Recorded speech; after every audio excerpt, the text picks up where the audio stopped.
Welcome back. As thousands of employees at the International Longshoremen's Association continue to strike at different locations across the United States, they started on Tuesday. Today, at the office of the Prime Minister's weekly press briefing, the Minister of Economic Affairs, Michael Halkitis, addressed concerns about the strike and any possible effects it may have on the importation of containerized goods to the Bahamas.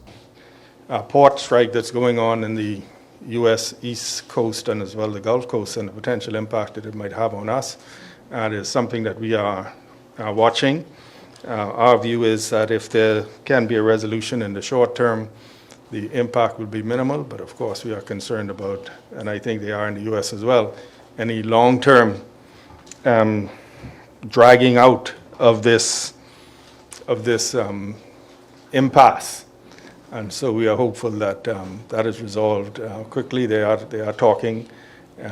So far, we believe that if this is resolved within, let's say, a month, there would be minimal impact on us. But of course, it's something that we continue to observe. Minister Halkitis assures the public that there is no need to panic, as many of the country's imports do not come through the unionized shipping ports. Our advice in speaking with the port people here, the shippers and those in charge of the port, is that the vast majority of what is imported in the Bahamas does not come from the unionized port, so it's not impacted. They gave us some percentage. You would have seen some of the food importers in the press as well saying that they don't expect a tremendous impact on them.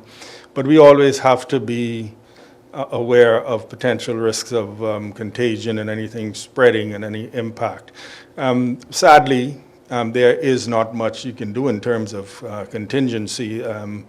There's always a possibility, if if our imports begin to be impacted, of diverting to alternative routes.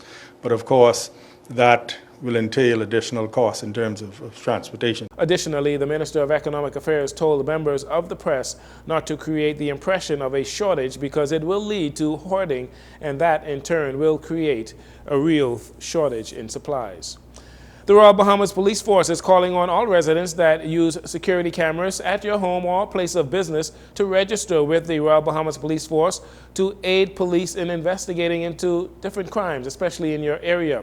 FUSIS, a surveillance platform that combines data from CCTV footage, body cameras, ShotSpotter, and private security cameras into a single window for better management and faster response to the crimes, was recently launched. And during a press conference today at the police headquarters, Assistant Commissioner of Police Shivago Dames shared more information on how this system works and encouraged residents with camera systems to have them registered.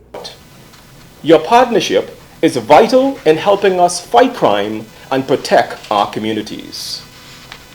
Public safety is a shared responsibility, and your cameras can play a vital role in providing key evidence that help us solve a crime faster. If you haven't registered as yet, I urge you to visit our website, www.royalbahamaspolice.org, and register today. It only takes 3 minutes. Remember, you maintain complete control over your system.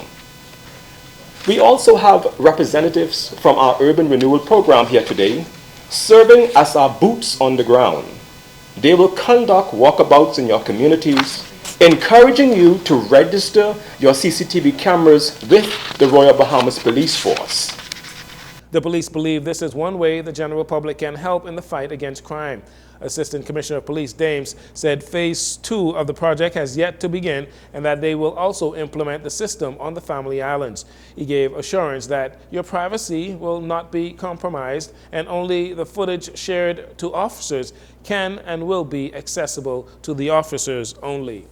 And finally, while there has been some confusion over the implementation of the new margin increases for gas retailers, as some of the retailers say the government has not officially signed off on the increases just yet, even though they were supposed to take effect on Tuesday this week. F&M party leader Michael Pintar, though, is still of the opinion that the government should have borne the additional cost in gas and diesel. as opposed to the consumer. We know the difficult circumstances under which retailers have been battling, with the exception of those retailers that are running both wholesale and retail. They are in an advantageous position, so our sympathy isn't going out to them.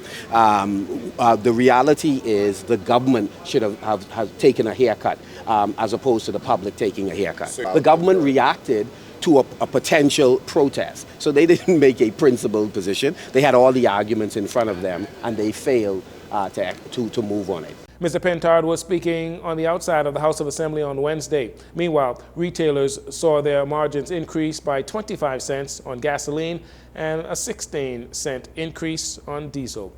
That'll do it for your JCN Evening News. Once again, I'm Jarino Saunders. Thank you so much for joining us. This segment of the news has been brought to you by Sun Oil Limited.